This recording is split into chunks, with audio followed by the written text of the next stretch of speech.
মরুভূমিতে শস্য গজাবে, একথাই ঠিক।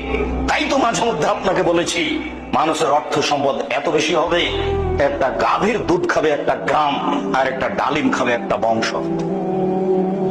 অর্থ সম্পদ কত বেশি হতে পারে। আমার উম্মত দরিদ্র হবে ভয় আমি করি না।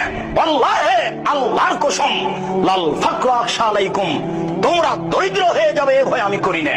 ওয়ালাকিন আখশা আলাইকুম আন তুসাতা আলাইকুম দুনিয়া কামা বাসাতাত মান কানা ক্বাবলাকুম।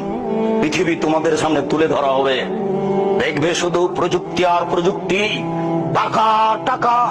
তোমাদের সামনে পৃথিবীকে এইভাবে তুলে ধরা হবে, তোমরা দেখতে পাবা শুধু টাকা আর টাকা, প্রযুক্তি আর প্রযুক্তি, পয়সা আর পয়সা। টানা ফাসুহা, পয়সা উপার্জন করতে প্রতিযোগিতা নেমে যাবা, কে কত পয়সা উপার্জন করতে পারে। কামা তানা ফাসুমিন কানা কাবলাকুম, তোমাদের পূর্বের লোকেরা যেমন পয়সা উপার্জন